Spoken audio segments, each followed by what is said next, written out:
SINDBAD the Sailor. 7 Wonderful Voyages. Sinbad's life is full of peril, full of shipwrecks, lull of famine, full of riches of great worth, full of everything but truth. During the reign of the Caliph Harun al-Rashid, there lived in the city of Baghdad a poor porter named SINDBAD. One day, when the weather was excessively hot, SINDBAD was employed to carry a heavy burden to a great distance from that part of the city where he lived. Being faint with the heat and very weary, and having still a great way to go, he entered a street where a refreshing breeze blew on his face, and the pavement was sprinkled with rose water. Glad to find such a resting place, he laid down his load, and seated himself beside it, near to a great house. The windows of the house were open, and SINDBAD was regaled with the smell of the richest perfumes that came from within. Presently he heard a delightful concert of all kinds of musical instruments, mixed with the finest voices, and the melodious notes of nightingales and other rare birds.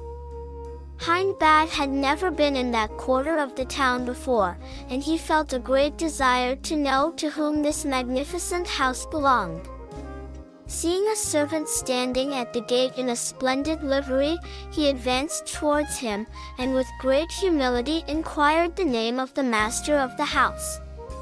"Is it possible," said the servant, "that you are an inhabitant of Baghdad, and do not know that this is the house of SINDBAD the Sailor, that famous traveler who has sailed round the world?"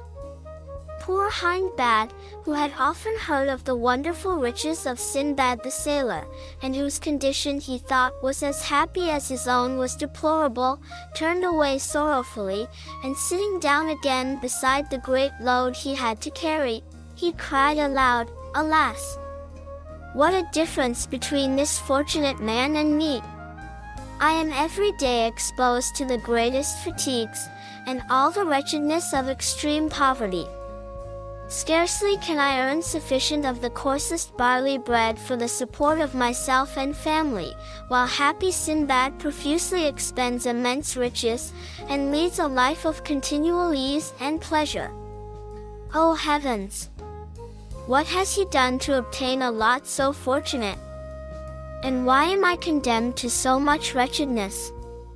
Thus saying, SINDBAD, overcome with sorrow, threw himself upon the ground and wept bitterly. While the poor man was thus indulging his grief, a servant came from the house, and taking him by the arm, told him that Signor SINDBAD wished immediately to speak to him. SINDBAD was greatly alarmed at this message, thinking that SINDBAD had heard his lamentations, and was going to reproach or punish him. He, therefore, tried to excuse himself from entering the house, saying that he was in haste, and that he could not leave his burden in the open street. SINDBAD's servant, however, would not take a refusal, because his master's commands had been absolute, and calling another domestic to look after the goods, he led the porter into a great hall, where a large company sat round a table covered with all sorts of dainties served in dishes of silver and gold. At the upper end of the table sat SINDBAD, a comely, venerable gentleman with a long white beard. SINDBAD's terror increased at the sight of so many people, and he trembled and hung back, till SINDBAD, in the most courteous manner imaginable, desired him to draw near, and placing him in a chair on his right hand, served him from the choicest dishes, and gave him excellent wine in a crystal goblet. When the porter had made an end of his dinner, SINDBAD inquired his name and occupation. "My name, Signor," said he, "is SINDBAD, and I am nothing but a poor porter." "Well, SINDBAD," rejoined the master of the house, "I and my friends here are very glad to see you, but I sent for you on account of some words I heard you utter, as I was standing near that window." "Alas!"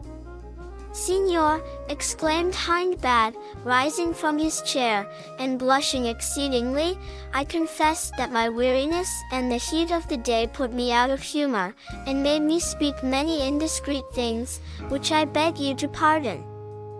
"My good friend," replied Sinbad, "I am not so unjust as to be offended with you.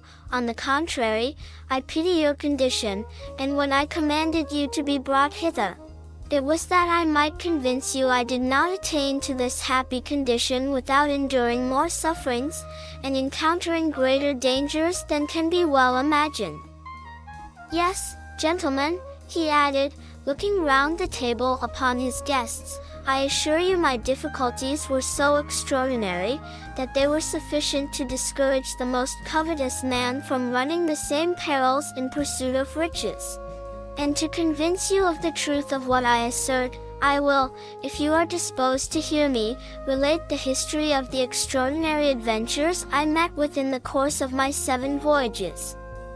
This proposal was highly acceptable to the whole company, and Sinbad, having ordered a servant to carry Hindbad's load to the appointed place, commenced his narration as follows.